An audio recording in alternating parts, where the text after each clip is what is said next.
Recording start कर देते हैं।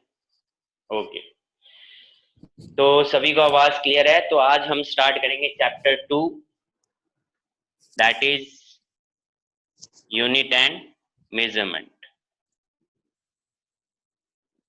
ठीक है, तो यूनिट एंड मेजरमेंट के बारे में पढ़ेंगे। यूनिट और मेजरमेंट के बारे में अगर आप पढ़ते हो तो आपको सबसे पहली चीज तो यही पता होनी चाहिए कि इसके अंदर सबसे पहला टर्म आएगा, that is physical term quantity. ठीक है, दैट इज फिजिकल क्वांटिटी।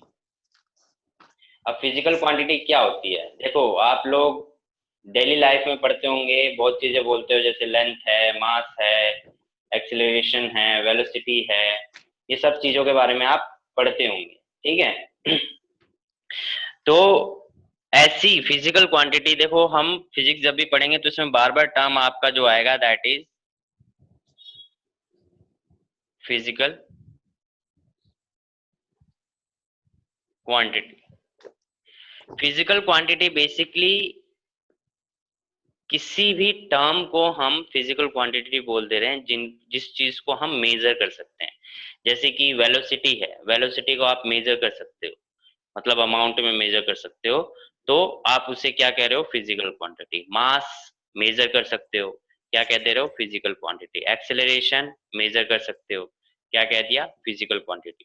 तो ऐसी कोई भी टर्म जिसे आप अमाउंट में मेजर कर सकते हो, जिनके बेसिस पे आप लॉज एंड डेफिनेशन बनाते हो, यानी मेजरमेंट आप कर सको ऐसी टर्म्स को, तो उन टर्म्स को हम क्या कह देंगे? Physical quantity. तो जब भी मेरा कोई फिजिकल क्वांटिटी की होगी तो वो ऐसी टर्म होगी या ऐसी चीज होगी जिसको हम मेजर कर सकते हैं। ठीक है, एग्जाम्पल के लिए अगर मैं बोलूं कि अगर कोई वेलोसिटी है, जैसे वेलोसिटी आप कैसे मेजर करते हो? वेलोसिटी आप बोल दोगे या स्पीड बोल दोगे 5 मीटर पर सेकेंड, तो ये क्या हो गया? आपने अमाउंट में मेजर किया, तो इसमें फिजिकल क्वांटिटी क्या हो गई? वेलोसिटी। इसी तरीके से मास, लेंथ, ये सब चीजें आप, टाइम, सब आप मेजर कर सकते हो, तो इन सभी चीज को आप क्या बोल सकते हो? Physical quantity. क्लियर है? इसकी Yes, sir. डेफिनेशन आप लिख लोगे। Physical quantity can be defined, physical quantity can be defined और all those quantities which can be measured, all those quantities which can be measured directly or indirectly, all those quantities which can be measured directly or indirectly in terms of in terms of इसको directly or indirectly and in terms of, and लगा देना, and in terms of which the laws of physics can be expressed, and in terms of which the laws of physics can be expressed are called physical quantity, are called physical quantity. Example के लिए आप लिख लेंगे length, मास, temperature, time. Okay, तो ये तो हो गया फिजिकल क्वांटिटी। सिंबल जो हम यूज कर रहे हैं, इसमें क्या यूज कर रहे हैं? Q is equal to N U. तो Q क्या है आपका? Q है आपका फिजिकल क्वांटिटी।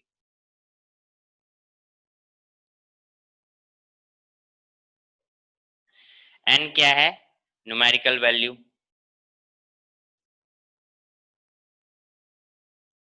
U क्या है? यूनिट।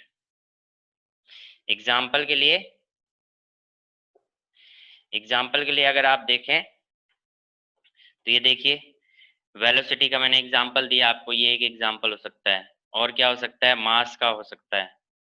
तो मास इक्वल टू क्या लिख दिया? 5 kg। तो मास क्या हो गया? Q, physical quantity. N क्या हो गया? न्यूमेरिक वैल्यू यानी 5। U क्या हो गया? यूनिट यानी kg। तो इस तरीके से आप लिखते हैं, ये इसका मतलब फॉर्मूला है जिसके बेस पे हम फिजिकल क्वांटिटी को शो करते हैं। ये पूछा नहीं जाएगा, जस्ट आपको नॉलेज के लिए पता होना चाहिए। ठीक है, तो फिजिकल क्वांटिटी क्या होती है, सबको समझ में आया? ऐसी कोई भी टर्म जिसको हम मेजर कर सकें तो उसको हम क्या बोलते हैं? Physical quantity. एग्जांपल के लिए वेलोसिटी, मास, लेंथ, इन सबको हम क्या बोल देंगे? Physical quantity. ठीक है, क्लियर है सभी को? नेक्स्ट देखिए, नेक्स्ट आता है fundamental units and derived units.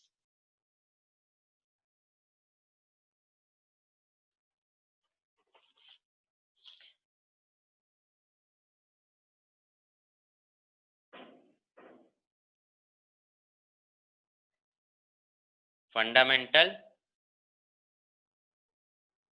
Derived units, ठीक है। तो इसके अंदर जैसे अगर मैं पहले फंडामेंटल की बात करूं, तो फंडामेंटल यूनिट्स वो यूनिट्स हैं जो पहले से एग्जिस्ट कर रही हैं, वो किसी से मिलकर बनी नहीं, ठीक है। The physical units which can neither be derived from one another nor they can be further resolved into more simpler units. Clear है बात? यानी कि फंडामेंटल यूनिट्स वो यूनिट्स होगी जिससे कोई और यूनिट्स नहीं, मतलब वो किसी से मिलकर नहीं बनी है, या फिर हम कहें कि उसको और आप सिंपल फॉर्म में ब्रेक नहीं कर सकते, दैट इज फंडामेंटल यूनिट्स हम कहते हैं उनको, ठीक है। फंडामेंटल यूनिट्स जो है वो कितनी है? 7 फंडामेंटल यूनिट्स हैं। कोई बता सकता है कौन कौन सी हैं? कोई बता सकता है 7 fundamental units?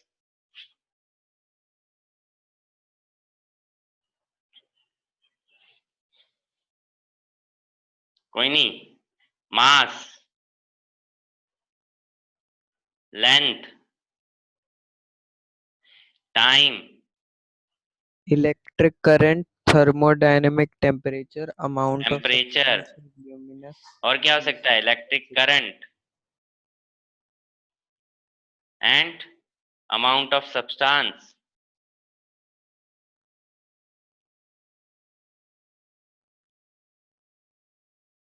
And 7th luminous intensity।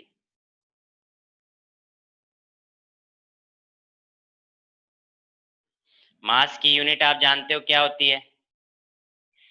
KG, है ना। लेंथ की यूनिट क्या होती है? मीटर। टाइम की यूनिट मीटर। क्या? टाइम की क्या होती है? सेकंड। सेकंड। टाइम की होती है सेकंड। टेम्परेचर की? केल्विन। केल्विन। करंट की? Ampere. Ampere. Mole, amount of substance, mole, chemistry में पढ़ते हो आप, है ना। मॉलिक्यूल्स। हाँ, अच्छा, मॉलिक्यूल्स में moles. Mole, moles, mole okay, number moles. Of moles निकालना सीखा होगा ना केमिस्ट्री में।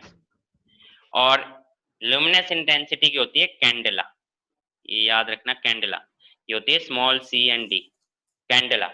लुमिनस इंटेंसिटी बेसिकली है जो लाइट की इंटेंसिटी होती है, ठीक है।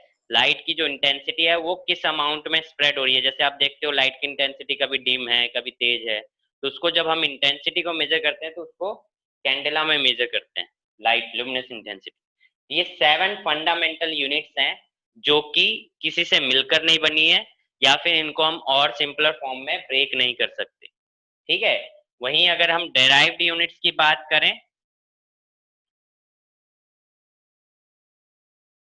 तो डेराइव्ड यूनिट्स वो यूनिट्स हैं जो कि इन फंडामेंटल यूनिट से मिलकर बनी, ठीक है। डेराइव्ड यूनिट्स वो यूनिट्स हैं जो इन फंडामेंटल यूनिट से मिलकर बनी है। जैसे कि एग्जांपल के लिए अगर हम बात करें, स्पीड क्या होती है? मीटर पर सेकेंड। तो मीटर क्या है? Length, fundamental unit. सेकेंड क्या है? टाइम, फंडामेंटल यूनिट, ठीक है। और देखिए एक्सेलरेशन, एक्सेलरेशन क्या होता है? मीटर पर सेकेंड स्क्वायर, ठीक है, फंडामेंटल यूनिट से मिलकर बनी है। फोर्स का अभी तक आप यूनिट पढ़ते आ रहे थे न्यूटन, उसको न्यूटन को ब्रेक किया जा सकता है, तो फोर्स की यूनिट अगर आप बनाएंगे तो वो क्या होगी? किलोग्राम मीटर पर सेकेंड स्क्वायर, ठीक है। तो किलोग्राम भी क्या है? Fundamental unit. मीटर भी क्या है? Fundamental unit. सेकंड भी क्या है? फंडामेंटल यूनिट, ठीक है।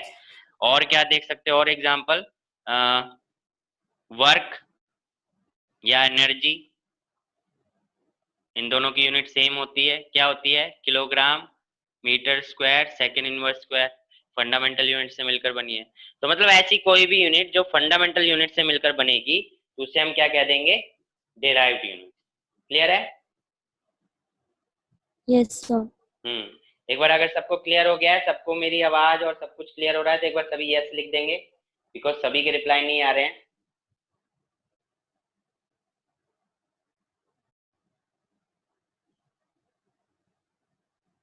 ओके। हम्म हम्म तो इसका आप स्क्रीनशॉट ले लीजिए, देन हम आगे कंटिन्यू करते हैं।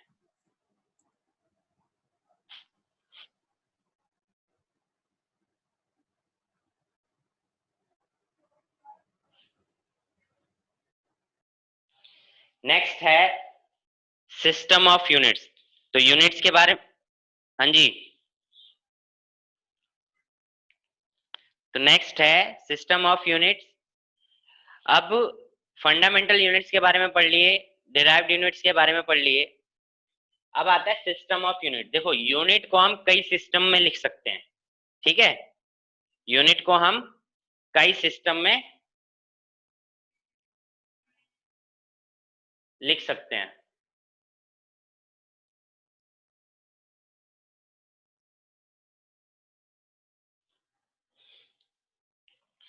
तो इसको देखिए,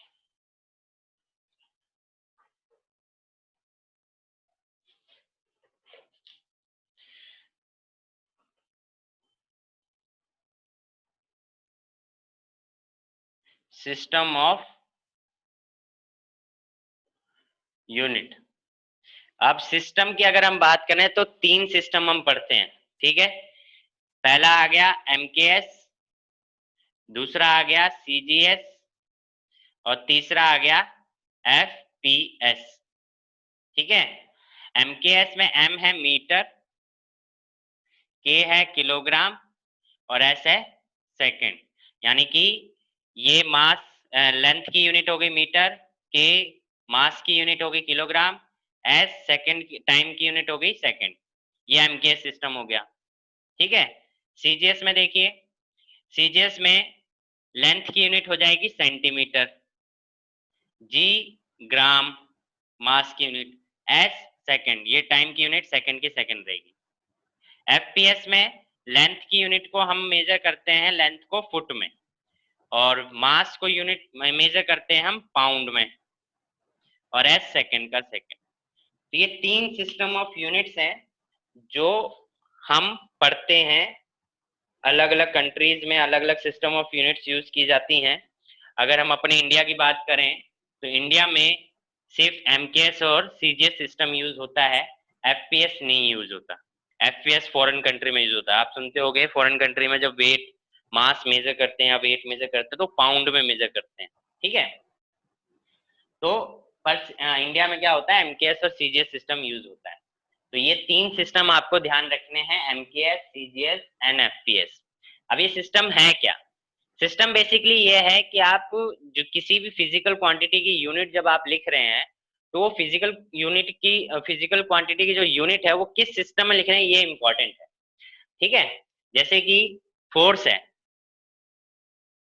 फोर्स की यूनिट अगर मैं लिखूं kilogram metre second inverse square, ठीक है, और दूसरी यूनिट होगी gram centimetre second inverse square. तो अगर आप देखोगे इसमें किलोग्राम में और मीटर है, किलोग्राम मीटर किस में आता है, एमकेएस सिस्टम में। तो मतलब कि ये एमकेएस सिस्टम में यूनिट आपने लिखी है, ठीक है। इसमें देखोगे लेंथ की यूनिट सेंटीमीटर है और मास की यूनिट क्या है, ग्राम। तो आप देखोगे कि ये कौन सा सिस्टम आ गया, सीजीएस सिस्टम आ गया। तो ये वाली यूनिट क्या हो गई, सीजीएस सिस्टम। आप 10th 9th इनसे पहले छोटी क्लासेस में जब आप पढ़ते थे तो बोलते थे ना एसआई यूनिट लिखो, सीजीएस यूनिट लिखो, ऐसा कभी बोला है या सिर्फ यूनिट पढ़ते थे? नहीं सर, ऐसा यूनिट पढ़ा है। हाँ, तो वही है कि एमकेएस और सीजीएस। अब जो है, पहले बेशक आपके टीचर नहीं बोलते होंगे, सिर्फ बोलते होंगे कि ऐसा यूनिट लिख के दिखाओ, सीजीएस का नहीं मेंशन करते होंगे। बट अब मोस्टली ये पर्टिकुलर डिवीजन आएगा ही आएगा, या तो सीजीएस में होगा या तो एमकेएस में होगा, आपको ध्यान रखना है, ठीक है। इतनी बात क्लियर है सभी को? इस तरीके से यस सर। मतलब जब भी एमकेएस होगा तो किलोग्राम मीटर होगा, लेंथ मीटर में होना चाहिए और मास किलोग्राम में। और अगर सीजीएस होगा तो लेंथ सेंटीमीटर में होनी चाहिए और मास ग्राम में। ये फर्क है, फोर्थ आप पढ़ते होगे एसआई यूनिट, तो आप बोलोगे सर अब एसआई यूनिट क्या होती है? ठीक है, एसआई यूनिट होती है, अगर आप ध्यान दो, ये होती है स्टैंडर्ड इंटरनेशनल यूनिट होती है, यानी कि इन यूनिट्स को इंटरनेशनली सभी यूज करते हैं। एग्जाम्पल के लिए जैसे फोर्स की यूनिट की मैं बात करूं तो वो होती है न्यूटन, है ना? न्यूटन। इसको हम एसआई यूनिट कहते हैं, इसको एसआई यूनिट नहीं कहेंगे, ये सीजीएस सिस्टम में है। ठीक है, ये एसआई यूनिट है। एसआई मतलब स्टैंडर्ड इंटरनेशनल यूनिट हो गई। जैसे वर्क की बात करो, वर्क की क्या होती है? Joule, joule. है ना? तो ये क्या है, आपने एक एब्सोल्यूट टर्म दे रखी है यूनिट के लिए, न्यूटन, जूल, वॉट, ठीक है, वोल्ट। तो एक स्टैंडर्ड पर्टिकुलर यूनिट दे रखी है जिसको हम बोलते हैं एब्सोल्यूट यूनिट भी बोलते हैं। इसको हम क्या बोल देते हैं? एब्सोल्यूट यूनिट भी बोलते हैं। अब कई बार आपने देखा होगा एसआई यूनिट में, जब आपको एसआई यूनिट बोल दी जाती है, जैसे मैं बोलूं कि मास का एसआई यूनिट लिखो, ठीक है, मास का एसआई यूनिट लिखो, तो आप क्या लिखोगे? किलोग्राम, एसआई यूनिट में, ठीक है। बट ये किलोग्राम किस में आ रहा है? एमकेएस सिस्टम में, तो आप इसे एमकेएस सिस्टम भी कह सकते हो। यानी कि मोस्टली मोस्टली केसेस में जो एसआई यूनिट होती है वो एमकेएस सिस्टम यूनिट ही होती है। जैसे वेलोसिटी की बोलूं, वेलोसिटी की अगर आपसे बोला जाए कि एसआई यूनिट लिखिए, है ना, एसआई यूनिट लिखिए, तो आप क्या लिखोगे? मीटर पर सेकंड। मीटर पर सेकंड। मीटर पर सेकंड किस में आ रहा है? मीटर आता है एमकेएस सिस्टम में, तो इसका मतलब ये हो गया एमकेएस, यानी कि एमकेएस सिस्टम यूनिट ही एसआई यूनिट है मोस्टली केसेस में। ठीक है, हर केसेस में नहीं। जैसे फोर्स में अगर मैं ऐसा ही बोलूंगा तो आप न्यूटन लिखोगे, अगर मैं फोर्स का बोलूं कि फोर्स का एमकेएस सिस्टम में यूनिट लिखो तो आप ये लिखोगे। ठीक है, आपसे बोलूं कि वर्क का एसआई यूनिट लिखो तो आप जूल लिखोगे, पर आपसे बोलूं कि वर्क का एमकेएस यूनिट लिखो सिस्टम में, तो एमकेएस सिस्टम में क्या हो जाएगा? Kilogram metre square second inverse square. ठीक है, इस तरीके से ये फर्क है, यानी एमकेएस, सीजीएस और स्टैंडर्ड यूनिट में। क्लियर है सभी को? Yes sir. ओके, किसी को कोई डाउट? सबको क्लियर है? तो ये फर्क होता है एमकेएस, सीजीएस और एफपीएस यूनिट का। इसका स्क्रीनशॉट लेना है तो आप ले सकते हैं।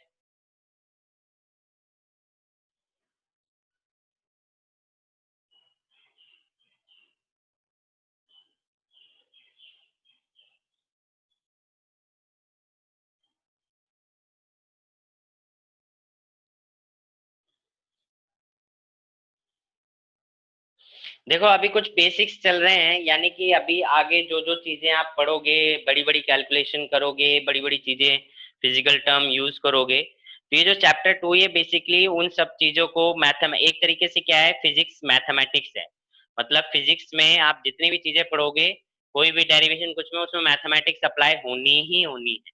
ठीक है, तो ये मतलब ये नहीं है कि जिन बच्चों ने मैथमेटिक्स नहीं ली है तो वो मैथमेटिक्स भूल जाएंगे, ये ध्यान रखना। मैथमेटिक्स नहीं भूलनी है, मैथमेटिक्स फिजिक्स में यूज होती है।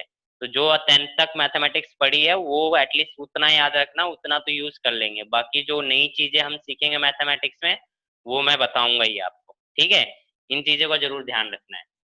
तो ये तो था बेसिक चीजें जो अभी तक आप पढ़ते आ रहे हो, उनमें क्या डिफरेंस होता है, ये सारी डिफरेंस आपने पढ़ा कि एसआई यूनिट में और एमकेएस यूनिट में क्या फर्क है, एमकेएस सीजीएस यूनिट में क्या फर्क है। ठीक है, मोस्टली क्वेश्चन आपको अलग अलग, कोई फिजिकल क्वांटिटी सीजीएस यूनिट में है, कोई फिजिकल क्वांटिटी एमकेएस यूनिट में है, तो आपको सेम यूनिट या तो सीजीएस में पूरा सॉल्व करो या तो एमकेएस सिस्टम में सॉल्व करो। हमेशा हम कहते हैं कि एसआई यूनिट में ही सॉल्व करो, इजी रहता है। ठीक है, नेक्स्ट हम बात करेंगे, आप लोग को सभी के पास एनसीईआरटी है या? यस चलो, सर। ओके, अगर एनसीईआरटी है तो कुछ टेबल्स हैं, उनकी वैल्यूज आपको याद रखनी होंगी।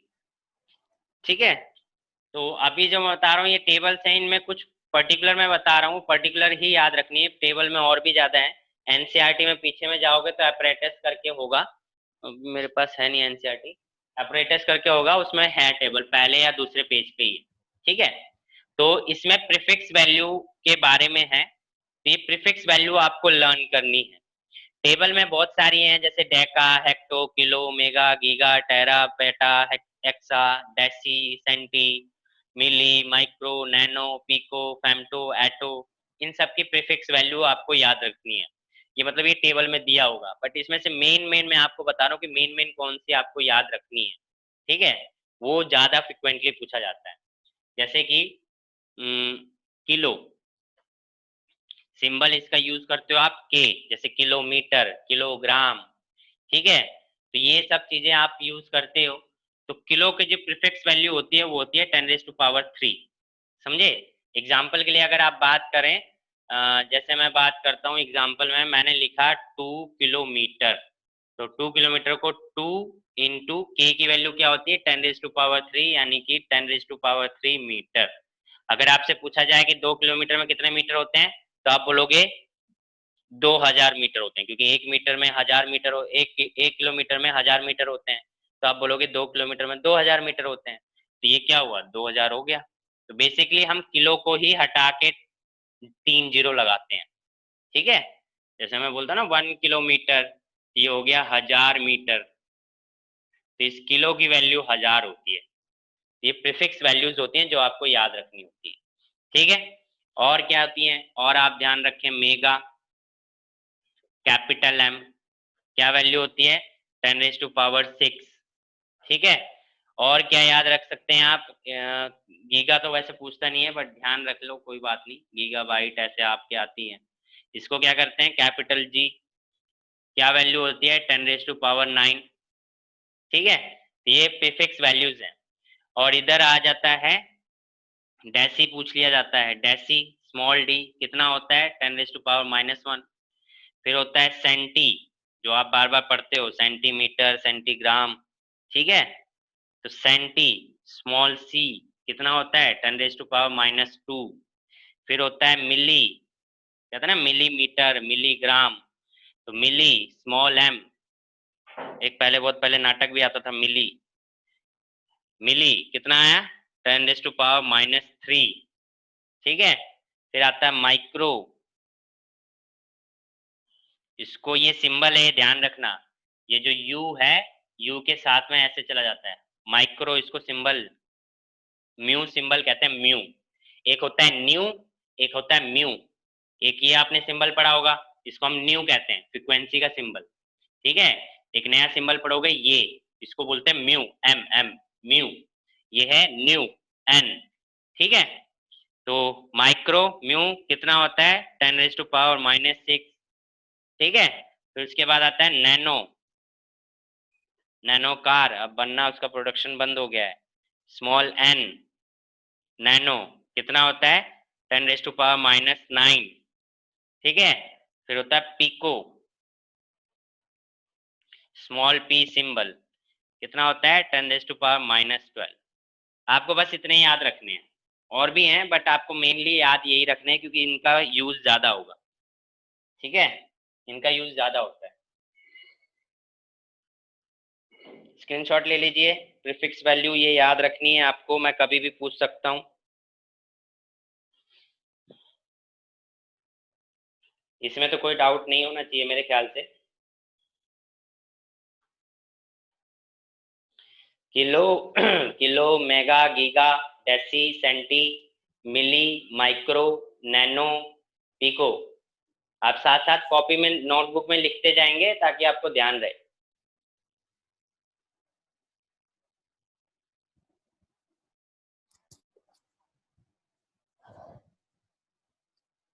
सर न्यू का सिंबल एक बार और बता दो। न्यू का सिंबल, ये न्यू है, न्यू होता है ये टेढ़ा वी, ये फ्रीक्वेंसी का होता है, ठीक है।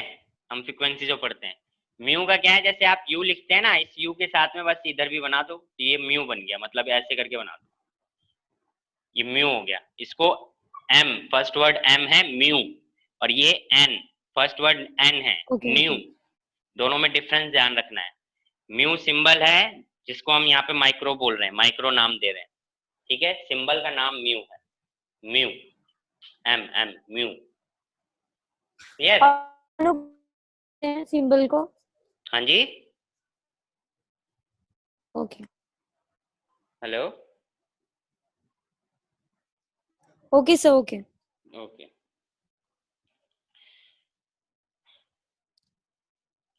नेक्स्ट है सम कॉमन प्रैक्टिकल यूनिट्स, यानी कि कुछ प्रैक्टिकल यूनिट्स होती हैं जिनको हम प्रैक्टिकली यूज करते हैं, साइंटिस्ट यूज करते हैं, तो उनके बारे में पढ़ेंगे। तो अब जो टॉपिक है that is some common practical units, उनको लिख लीजिए।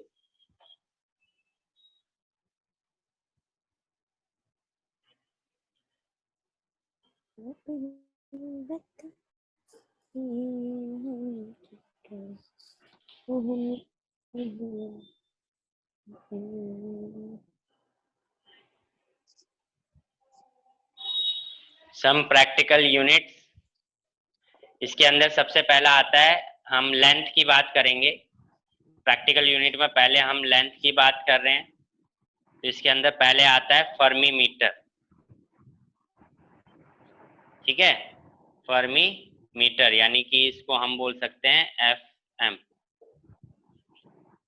फर्मी मीटर, या सिर्फ अभी फर्मी लिख लो, मीटर तो ऑलरेडी उसमें यूज हो जाएगा, फर्मी। ठीक है, ये प्रैक्टिकल यूनिट की स्मॉल, मतलब लेंथ की सबसे स्मॉलेस्ट यूनिट में यूज होता है। जैसे कि एटम में यूज हम करते हैं, एटम का रेडियस मेजर करना होता है तो उसमें यूज करते हैं न्यूक्लियस के। और इसका जो वैल्यू होती है वो होती है 10⁻⁻15।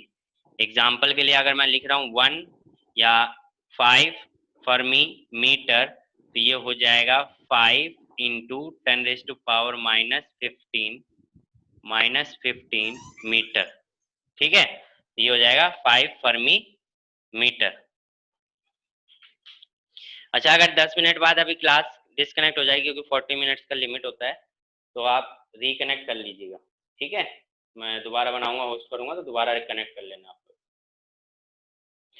तो ये होता है फर्मी मीटर, जैसे प्रोटॉन के रेडियस करने हैं, एटम के रेडियस मेजर करने के लिए। ठीक है, फिर होता है दूसरा एंगस्ट्रॉम।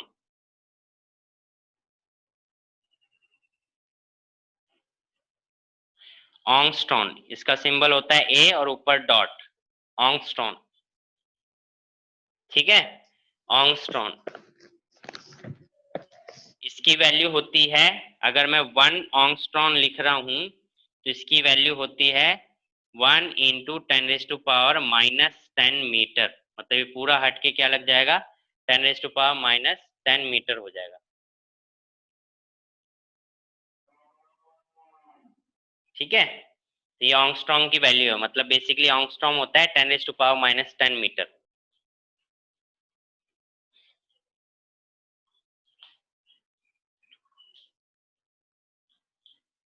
क्लियर है?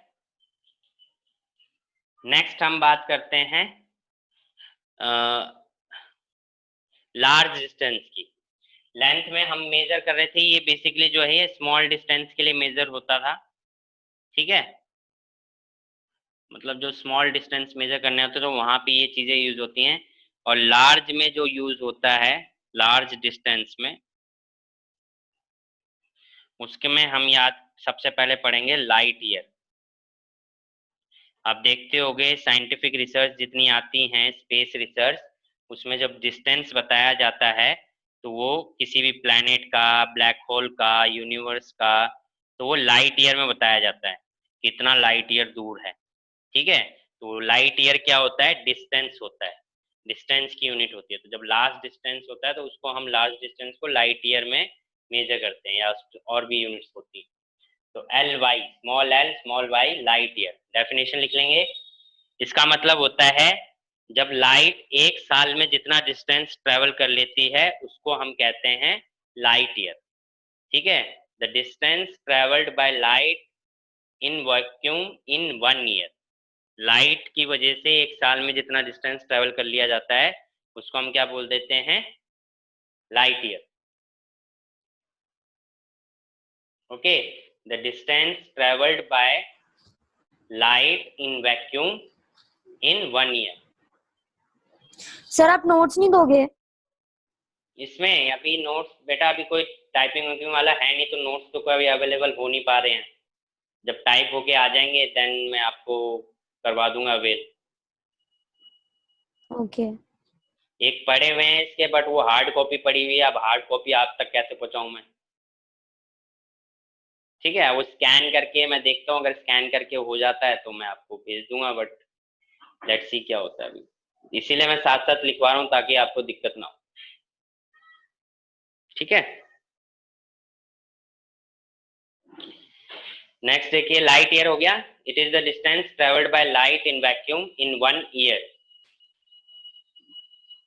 इसकी वैल्यू लिख लीजिए। 1 लाइट ईयर इक्वल टू होता है 9.467 इंटू 10⁻⁻15 मीटर। इसकी वैल्यू होती है 1 light year is equal to 9.467 into 10⁻15 metre. ठीक है, 1 लाइट ईयर एग्जाम में एक मार्क्स में पूछ लिया जाता है। Second, astronomical unit.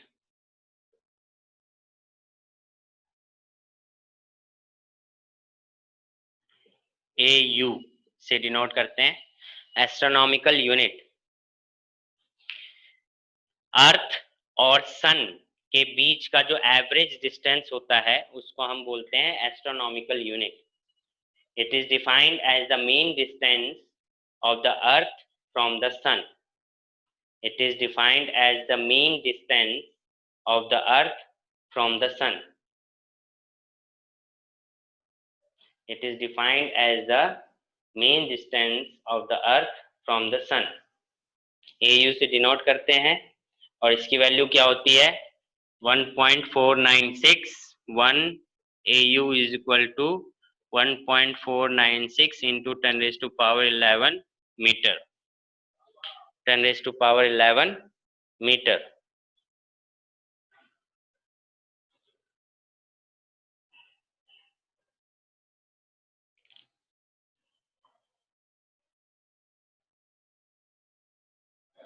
नेक्स्ट है पारसेक।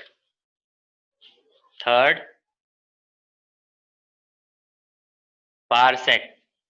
ठीक है, इसका कोई सिंबल नहीं है, पारसेक में ही लिखते हैं। पारसेक में क्या समझिए, मान लीजिए किसी स्पेस में जो AU है, AU क्या है, बेसिकली अर्थ और सन के बीच का एवरेज डिस्टेंस है। मतलब इतना ही बड़ा डिस्टेंस का अगर आप एक आर्क बनाते हैं, ठीक है, ये आर्क है, ये क्या है 1 AU का आर्क है, और ये आर्क 1 सेकंड में बनाते हैं। ठीक है, मतलब कि ये जो 1 AU की आर्क जो है वो जिस पॉइंट पे 1 सेकंड का एंगल बनाएगा, जिस पॉइंट पे 1 सेकंड का एंगल बनाएगा, देखो एंगल अभी तक आप पढ़ते आ रहे थे थीटा में या रेडियन में, है ना। अभी तक आप एंगल क्या पढ़ते आ रहे थे, थीटा या फिर रेडियन, इसमें आप एंगल को मेजर करते थे। अभी आप सीखेंगे कि एंगल को मिनट में भी मेजर करते हैं, सेकंड में भी मेजर करते हैं। ठीक है, एंगल को मिनट में भी मेजर करते हैं और सेकंड्स में भी मेजर करते हैं, ये मैं अभी आगे आपको सिखाऊंगा।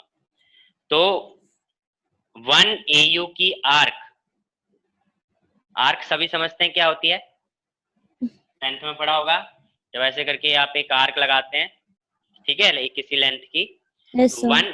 1 AU की आर्क किसी पॉइंट पे जब 1 सेकंड का एंगल बनाता है, 1 AU की आर्क किसी पॉइंट पे 1 सेकंड का एंगल बनाता है, तो उस पॉइंट से आर्क तक के डिस्टेंस को 1 पारसेक कह देते हैं।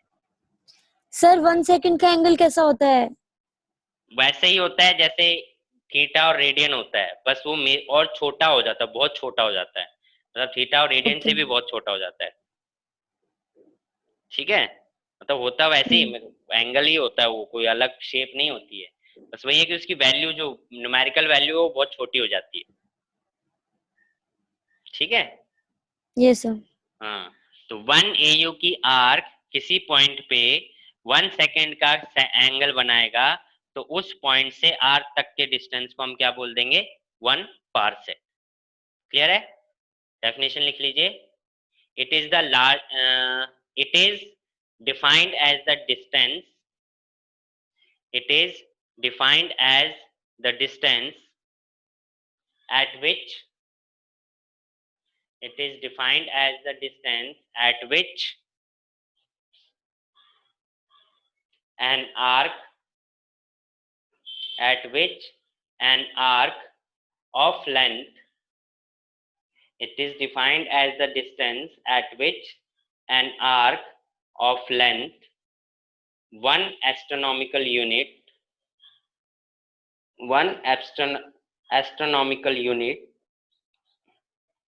subtends an angle of 1 second,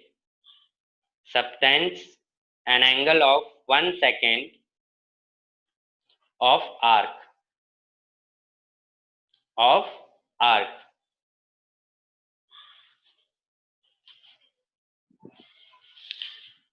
one parsec की वैल्यू आप लिख लो क्या होती है, दैट इज 3.08 इंटू 10⁻16 मीटर, ठीक है, 10⁻16 metre. 1 parsec is equal to 3.08 into 10⁻16 metre. तो अभी तक हमने लेंथ की कुछ प्रैक्टिकल यूनिट्स पढ़ी. अगर स्मॉल डिस्टेंस है तो स्मॉल डिस्टेंस में हम फर्मी मीटर पढ़ते हैं. फर्मी मीटर में फर्मी की वैल्यू 10⁻⁻15 होता है. स्मॉलेस्ट यानी एटम